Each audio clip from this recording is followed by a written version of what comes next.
Hey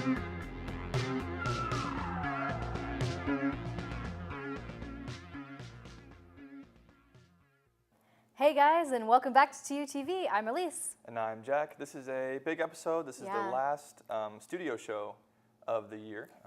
Next week there's going to be an episode at the Dodgers Stadium, right? No spoilers. Okay. We also have the incoming Provost visiting us today, and I'm going to interview her later. And Exciting. We also have a live audience. A very special guest this week. Yes. Where are they from? Broken Arrow, I think. Exciting. Nope. Some No, young they're kids.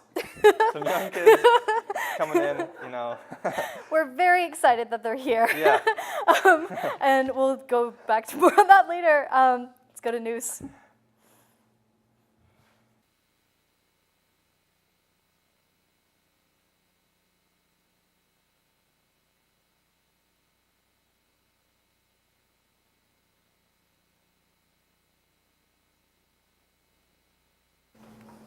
Hello, and welcome to TUTV News, the segment with the best producer alive. I'm Molly Monroe. And I'm Dylan, and today we have updates on Oklahoma teachers and some stories that might help you avoid getting a speeding ticket. So let's get started. Oklahoma teachers are making their way into the Capitol's offices. After 2 weeks of protests, they've grown fed up with the state's lack of action on education. House District 79 candidate and current Bixby High School assistant principal Melissa Provenzano said, quote, "I think so many of my peers have risen because they feel like, if not us, then who?" Jen Youngberg, running for House District 80, has similar feelings. Said Youngberg, quote, "Education is my stepping stone for me to really maybe serve my purpose. My expectations are at first, I'm probably going to be thrown into the frying pan. But that's kind of what education is. You go in, you get thrown into a classroom, here's 30 kids, figure it out." State Senator J.J. Dossett added, quote, "It's not that easy. They'll find that out." Dossett carved the same path 3 years ago when he left Owasso High after 10 years of coaching. The primary election is on June 29th. According to Tulsa police, of all the streets in Tulsa, you're most likely to get pulled over on Memorial Drive. Police tallied 114 stops for the 72nd Street and Memorial Drive area in 2017, the #1 spot in the city. Half of the top 10 addresses for the most stops happened in the agency's Mingo Valley division, which covers east and southeast Tulsa. Corporal Brian Collum, who covers the division, reported that, quote, "Most of the places where we're pulling over cars is going to be on Memorial because we have so many collisions on Memorial. Officers enforce the intersections with the most wrecks, including at Woodland Hills Mall at 7201 South Memorial. Increasing enforcement in these hotspots has proven to cut down on crashes. A decade ago, 71st and Memorial made the list of top 10 most dangerous intersections in America. Twice per month, Mingo Valley officers target a specific intersection as a unit. A recent such endeavor at 71st and US 169 resulted in 44 citations. Collins' unit does not issue written warnings." Tulsa police are also cracking down on speeding hard. The motorcycle unit and Mingo Valley units issued over 150 citations in one day in the past month. Last week, Officer Josh McMath clocked motorcyclists going 129 miles per hour on the Broken Arrow Expressway. Quote, "There's absolutely no need to travel 129 or 85 on these expressways," said Corporal David Crow. According to Crow, the speeding is due to frustration with slowdowns in the city's many construction zones. Quote, "We've got a lot of Broken Arrow Expressway that's under construction. People are slowed down, they're frustrated, they're late for work, they're late getting home, and they get that free open zone that breaks open into 4 lanes and take off." Tulsa's minimum fine for a speeding ticket is $150. Last year, Tulsa tallied 47 fatalities from vehicular crashes. TU recently announced its 2018 Outstanding Teachers. They are Jennifer Airy, Associate Professor of English Language and Literature, Michael Keller, Associate Professor of Mechanical Engineering, and Stephen Tipton, Professor of Mechanical Engineering. TU will honor them at May's commencement ceremony. Honorees may only receive the award once, and only 3 such awards are given each year. According to TU, these awards hold special importance because students nominate the professors who are then voted on by colleagues who serve on the Faculty Affairs Committee of the Faculty Senate. Each honoree receives a stipend and a medal. TU named its new provost and executive vice president of academic affairs. She is Janet Levit, who replaces current provost Roger Blyce on May 7th. Blyce will retire after 40 years of service to TU. Levit has served as TU's vice president for strategic initiatives since January 2017. She also previously served as dean of the College of Law, where she is still a professor. She's been a faculty member at TU since 1995. This past year, she successfully structured TU's 5-year strategic plan. President Clancy said, quote, "Janet's experience on campus in Tulsa and across the country make her the ideal fit for this critical role at TU." Levit said in a statement that, quote, "Higher education faces a daunting future, but TU is well positioned with one foot in the liberal arts and the other in novel research. And I enjoy solving complex problems and embrace the chance to help Dr. Clancy make the University of Tulsa the standard bearer for a revitalized academic experience." We will hear more from Professor Levit in this week's interview. Well, nice. Well, I've never really gotten a speeding ticket, but I'm glad to know that those areas I should probably try and avoid, especially if I'm going 90 and a 60. Yeah, it's good to know. I've never gotten a ticket yet, but I've gotten a warning, so I should probably lower my speed a little bit. I mean, yeah, I guess everyone should. Well, I guess it's excellent story placement this week. We just talked about the new provost, and that's actually where Yeah. the next segment in the interview is going. So, Yeah, we've got a great interview coming up, so go ahead and take it away. thanks for watching TUTV News. That's all I needed to fit this week. I'm Dylan. And I'm Molly.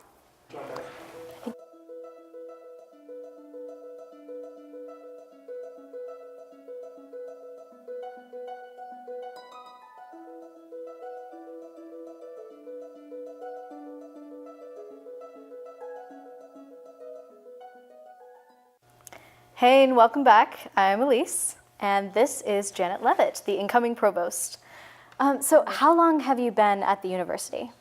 So I have been at the university since 1995. I took a little break when my husband and I went to Washington, D.C., but I entered as a visiting professor and feel like I grew up here.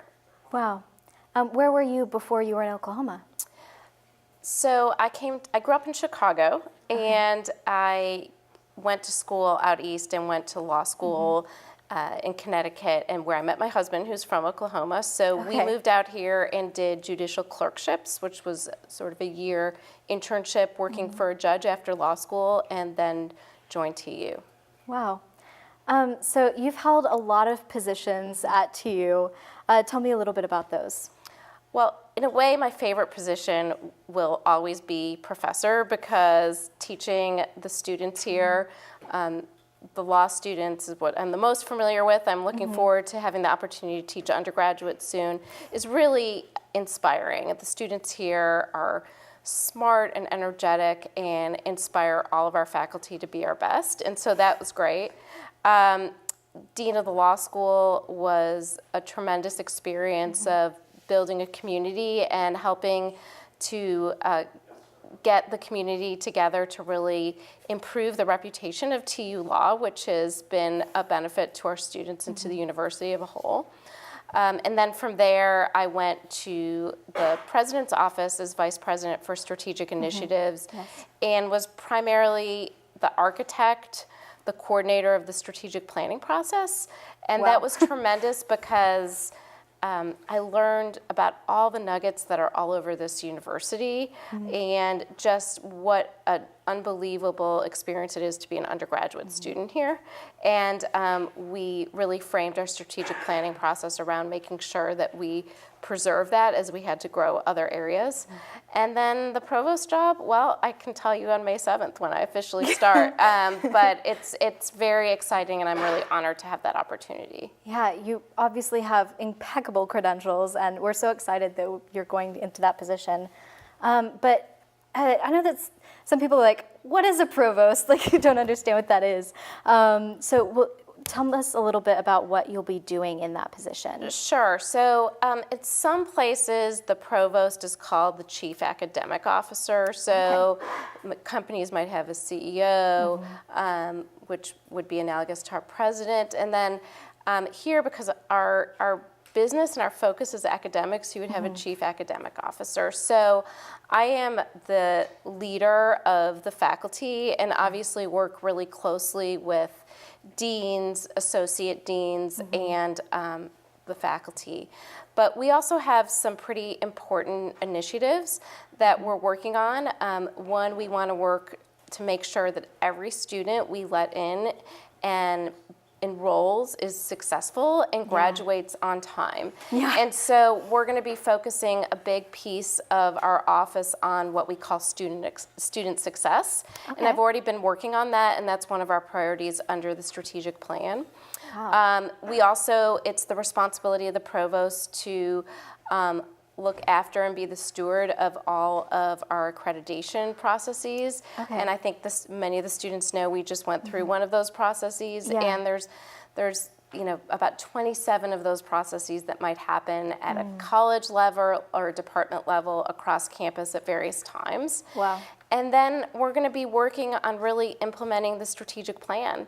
And so we are going to be really growing our STEM areas, but we're also going to be making sure we protect the liberal arts, and because we know in talking to employers that what employers want are students with skills and some technical skills, but also students who are really grounded in writing and speaking and critical analysis and communicating, just like you're doing here, and just like you're practicing here. And so we want to create really well-rounded graduates because we think that they will be the most successful in today and tomorrow's marketplace. Wow, that is so exciting, and I'm really happy to have met you and to know who's going to be into that position. And my door is open. I can tell I'm going to be really busy, but I love interacting with students, and so I really hope that students come by, and I'm going to try to come to as many student activities and events as possible, and really look forward to getting to know as many of you as possible. Well, that's wonderful. Thank you so much for meeting with us this week. I look forward to seeing what you do in your position. Thank you so much, Elise. Bye-bye. Is that okay? Yeah, I think so.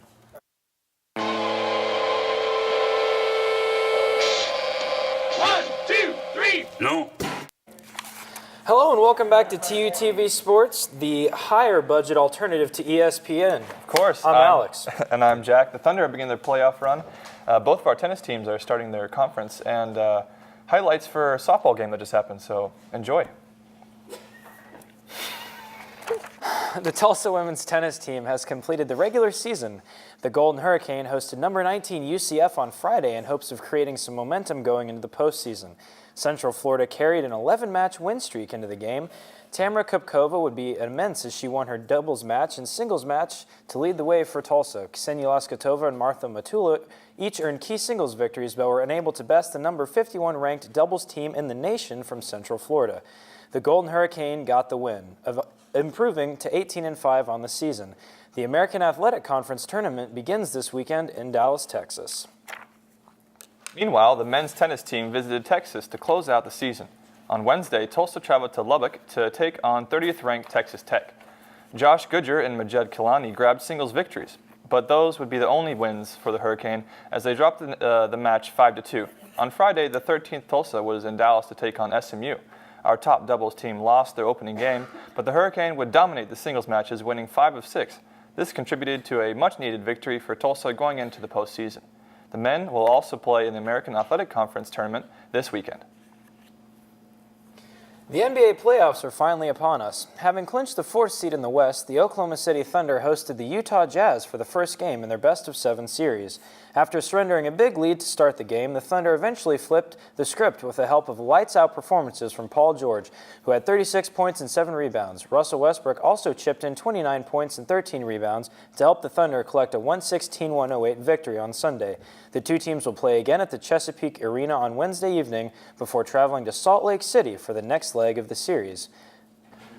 All right, Jack, well, That's the end of my time here at the TUTV Sports Desk. Dude, we gotta hug it out. Yeah, absolutely. It's been an honor. It's been an honor serving with you. I've had Great 4 or time. 5 different co-anchors at the Sports Desk over these last 4 years, but you're surely the most eccentric. It's been a good time. I'm really glad I could have that title. Carry on my legacy, man. I will. I'll never forget you. Well, guys, thanks Viewers, for I watching. hope you never forget me either. Exactly. Give him one last sign out for us. It's been an honor serving you at TUTV Sports over the years. The best news segment best sports segment this side of the Mississippi. We'll see you later, folks. Une glace aussi grande. Ah, que c'est bon, que c'est bon. Une glace aussi. Hello, I'm Molly. And I'm Dylan. Welcome back to TUTV Entertainment. This week we have some very entertaining stories for you, like updates on some festivals and some exciting new features coming to popular streaming services. So let's take it away. Beyoncé dazzled audiences with her performance at Coachella over the weekend. Hundreds of backup dancers were dressed as marching band, including violin players, baton twirlers, and drumlines. The performance included a reunion of Destiny's Child, as well as brief cameos from her husband Jay-Z and sister Solange Knowles. Beyoncé stated during the performance, quote, "I was supposed to perform at Coachella before, but I ended up getting pregnant. So I had time to dream and dream and dream with 2 beautiful souls in my belly, and I dreamed up this performance." CBS announced on Thursday that Kevin Hart will host a new competition show called TKO Total Knockout. Executive producer Mark Burnett explained that the show will involve a player racing through a series of obstacles. Other competitors will stay at assigned battle stations and fire projectiles in order to knock the player off the course. The show is set to run for 10 episodes during the summer of 2018. This news comes just 2 months after the announcement that Dwayne Johnson will be hosting NBC's new show, The Titan Games. The Beijing International Film Festival kicked off on Sunday with a surprising lineup. The selection committee announced a last-minute decision to exclude Call Me By Your Name, hinting at harsh Chinese regulation of LGBT content. Even more surprising, however, is the inclusion of the dark animated drama Have a Nice Day, which was notoriously turned away from other festivals because of questionable content.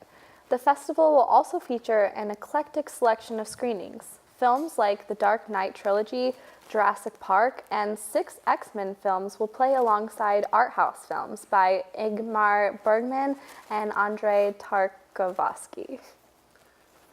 Hulu has announced an appealing new perk for its members. Hulu subscribers can now attach an HBO add-on for just $4.99 a month. The limited time offer is only available for 6 months, after which HBO will revert to its original price of $14.99. Although Hulu never officially announced the offer, it was made available last Tuesday on their website. Hulu has been offering its regularly priced add-on of HBO since last July, as well as other channels such as Showtime and Cinemax. The HBO discount comes just in time for the return of Westworld later this month.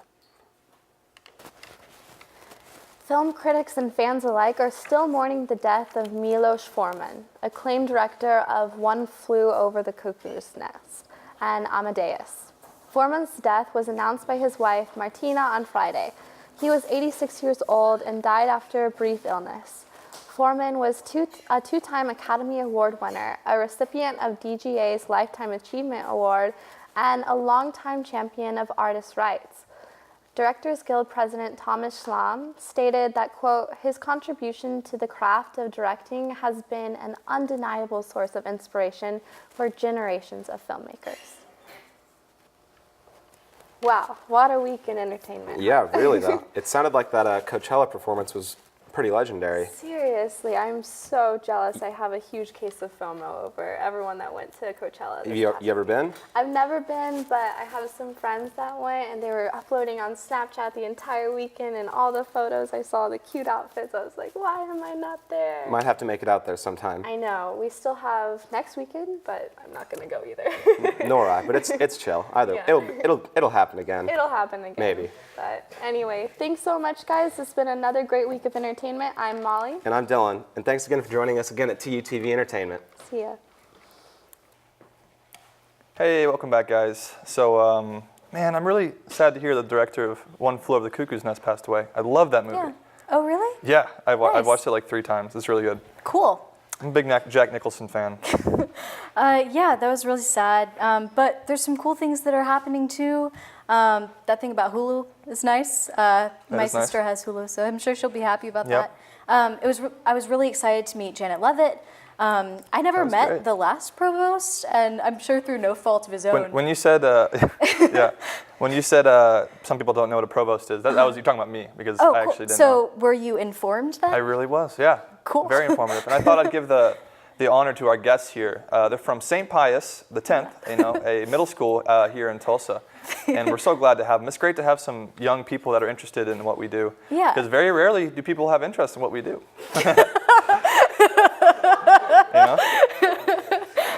So it's great that you guys can, learn. Hey, guys. Yeah, thanks for bearing with us this week. Yep. So it was a very special way to end off the studio show. Yeah. And very sad. I cried 3 times throughout the filming. No. They had This to is cut. actually my last episode of the semester. I will be in New York next week, so I won't be able to be here. Really? Okay. Yeah, I'm going to be... What are you doing in New York? I'm going to an Embrace Ambition Summit. It's about women and gender equality and That's awesome. ambition. I'm really excited. Have you ever been to New York before? No, this will be my first time. That's But I'm awesome. going there on the 23rd. Conference is on the 24th. Leave the 25th, and then I have 2 finals and a paper on the 26th. Oh boy. Well, if you do have So- time, I suggest you go to the Met, the Metropolitan Museum of Art. Yeah. It's my uncle's and my favorite like spot in the whole That's city. awesome. It's just I'll amazing. Have to check that out. Yeah. Cool. Well, we'll see you guys. Well, I won't see you, but Jack will see you I'll next see you. week Yep. for the final episode of this semester. We'll see you then. Thanks, see you guys. then. Bye, guys.